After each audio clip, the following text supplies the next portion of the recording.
Welcome back to Travel Like an Oching. Today what I'm going to do is to walk you through my comparison of purchasing a drink package on a 7-day cruise versus not having a drink package. The time frame will be approximately 14 days. The cruise I'll be covering was on the Carnival Panorama based out of Long Beach, California. I took this cruise in February of 2024. The scope of my evaluation will simply cover what it would cost an individual to purchase a drink package over the time they're on the cruise versus not having a drink package. The information I'll be sharing today is totally subjective.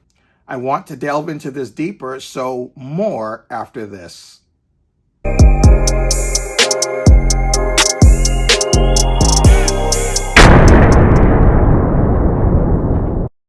As a foundation, let me say, the cost of any vacation these days is quite high. One of the most cost-effective ways of having a vacation is to bring the family on a cruise. Cruises offer many advantages over land-based vacations, one of which is you have your hotel, your entertainment, your food, all in one place.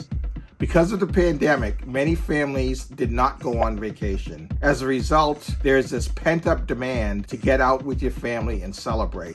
A critical aspect in planning for your cruise is to understand the products and services that the cruise line will offer you in order to make your vacation a lot better.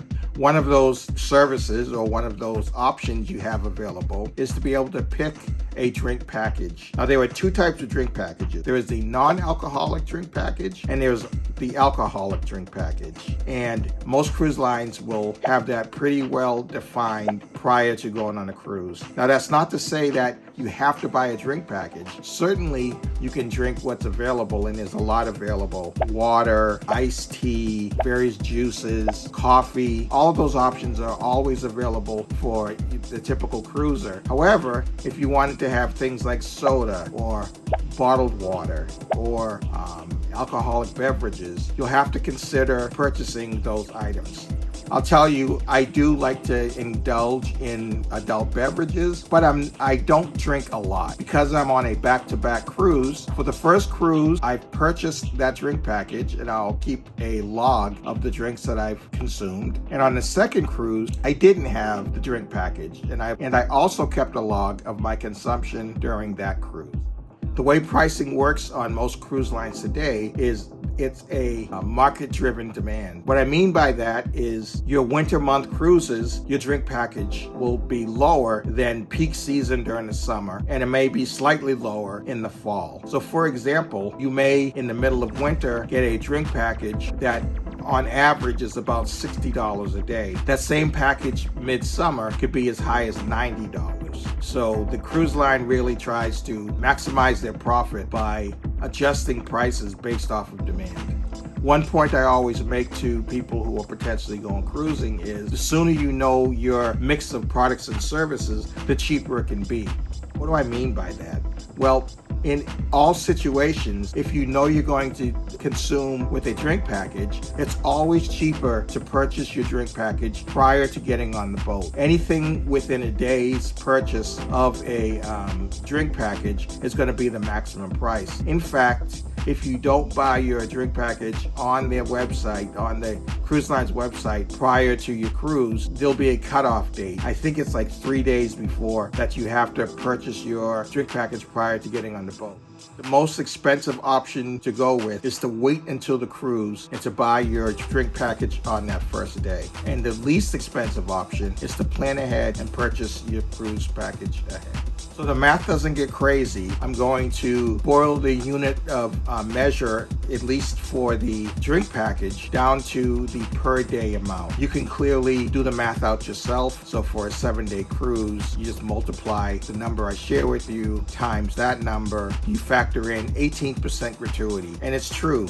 All drink packages, if you purchase them, will automatically come with a gratuity attached. Now, this is important because I know a lot of people who get the drink package will also tip. I'm okay with tipping extra, but just realize it is extra. So So they're already getting 18% for pouring you that drink, and by adding on more, they could be getting over 50% tip. And the reason I say that is I'm a fairly good tipper, so if I know I gave 18%, let's round up to 20, I could easily see myself throwing them another 20% tip while I'm getting a drink, or 25% or 30%. So you could end up giving a 45 to 50% tip to your bartender. Again, there's nothing wrong with doing that, but I just want you to be aware of that. So don't feel funny if you pay for your drink package and you decide not to tip, because you already have tipped. It's already built in. That being said, it's always nice to peel off a couple bucks to a favorite bartender, or one who recognizes you and will pour you a drink the moment they see you. One of the bar tips I like to give is on that first day, walk around the ship, take a look at all the bars, because all of them are going to be open during the embarkation period, and kind of feel out if you think you'll drink there a lot. Go to that bartender and give him a $5 or a $10 bill, order a drink, and then you'll be amazed at the service you'll get the rest of the cruise, as they will remember you're the one who gave them that big cruise on that opening day. Also, I encourage you to continue to go to a certain bar throughout the cruise, because they get to learn who you are and what your drinks are. By no means does that mean you have to go to one bar. There are tons of drinking options on board, but I'm giving you a tip to enhance your cruise by going to one bar. The reason I say this is a funny little story. I was up on the Lido deck, and it was the person who walks around trying to get people drinks, right? In the past, I would have seen these folks as being really aggressive, and me not wanting to deal with that aggression. So I would just, I don't want to drink. This person, just big smile, was very friendly, gave me a nickname the first day, and she said, "You know what? You look like you need a Bahama Mama."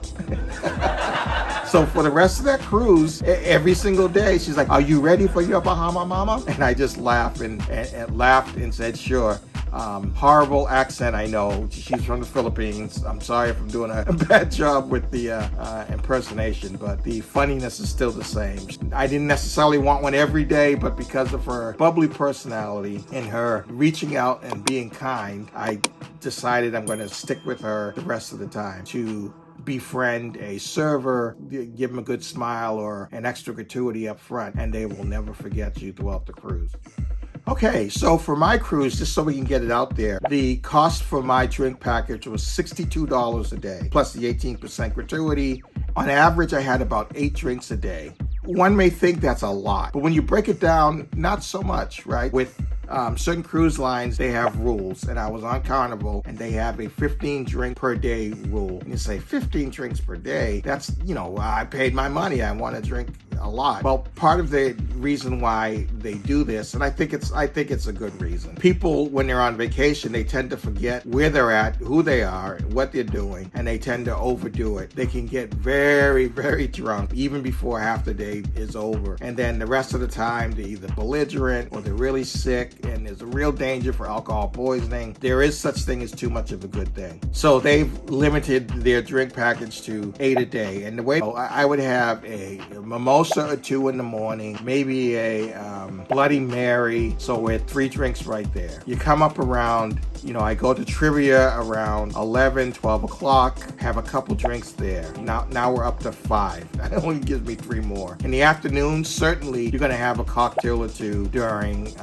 the hot afternoon. In fact, you quite often have several, but for this example, let's say 2. I'm already at 7 and it's only, 3 o'clock. Then clearly at dinner, you want to have at least a glass of wine or some type of adult beverage with your dinner. So clearly you could see 8 drinks a day isn't that crazy when you think about it. And I did say that was the average. Certainly there were days that I had less, and definitely there were days when I had more, especially on the nights where I went out to the nightclub the night before. C days were my busiest drinking days because the next day I knew I was going to be on the boat, and so I just went out and really enjoyed having some alcoholic beverages. So doing the cost comparison, on average, each drink cost between $9 and $15 for the drink. Most of the tropical fruity drinks, those are around the $15 point. And things like beer, wine, seltzer waters, Trulies, and things like that, White Claw, those were around $9. I tried to spread out my consumption so that I had the lighter things and earlier in the day and the more fruity drinks and towards the afternoon. That worked out well for me. I also drank a lot of water. So in order to be able to do this, you really got to drink a lot of water to balance things out. Otherwise, that's not going to be good. You'll have to determine if you can drink. I'm not a doctor. This isn't medical advice. I haven't even played one on TV.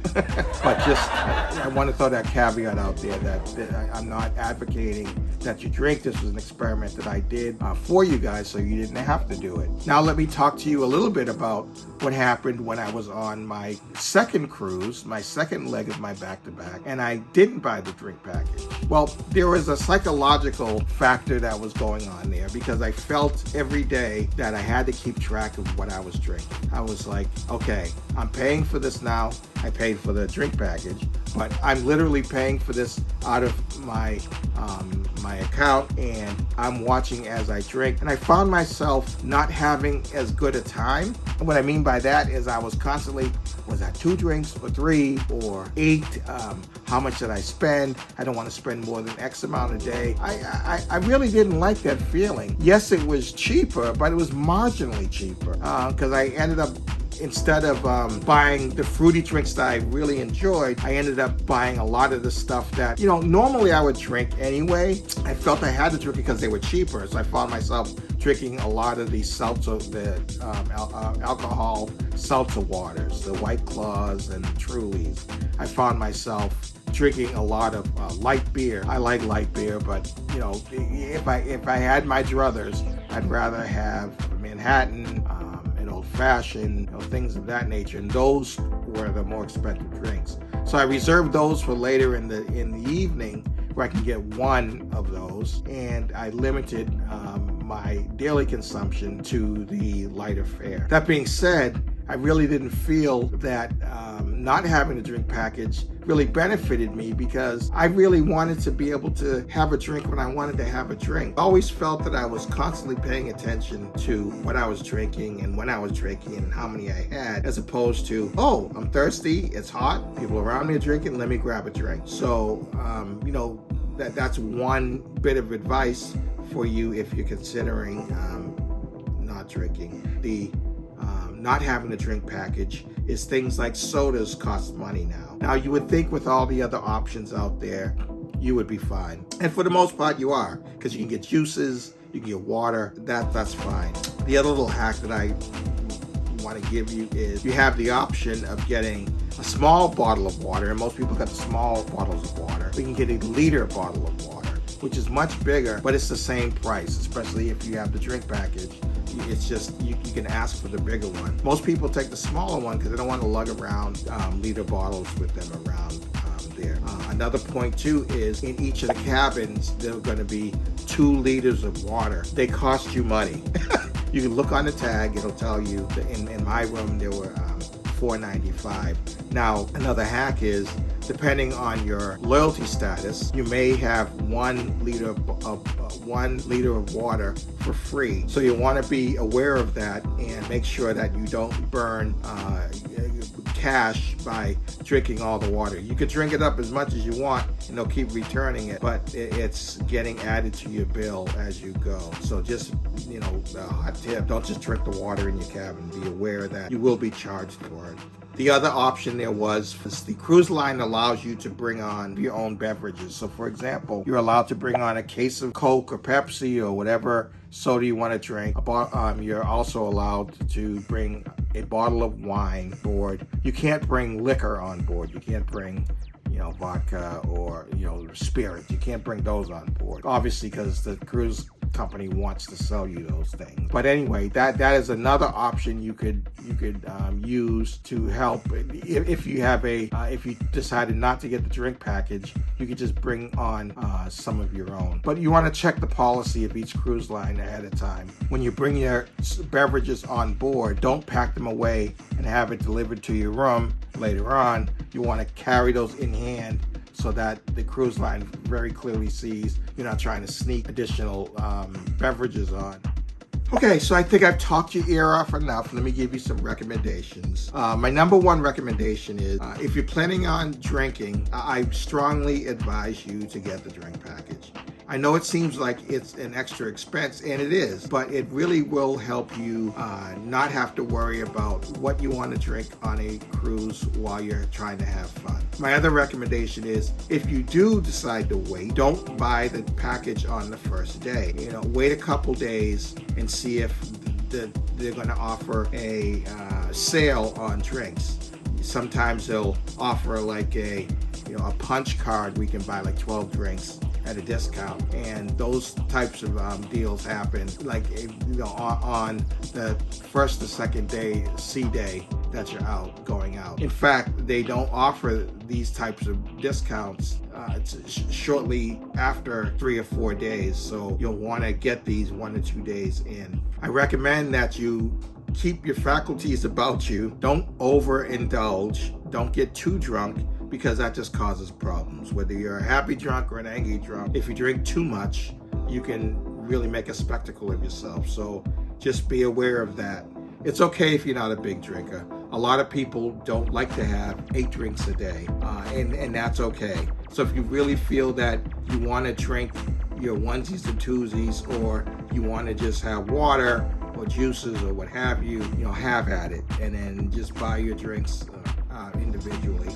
I know for me, when I travel, especially on a cruise, I want to have that ability to be comfortable and order an adult beverage when I want to have that adult beverage.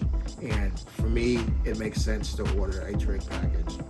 I hope all of that was helpful to you. Please leave any comments you have below. It was fun doing this comparison for you. I really did feel the big difference between the first part of my back-to-back, where I prepaid for everything and it just seemed like everything was flowing, versus the second half of the back-to-back, where I constantly felt I was doing an accounting of the drinks I was having, really wanting to control whether I took a drink or not. And that to me wasn't fun. It was work during vacation, and I don't want to work during vacation. With all of that said, thank you, and until the next time.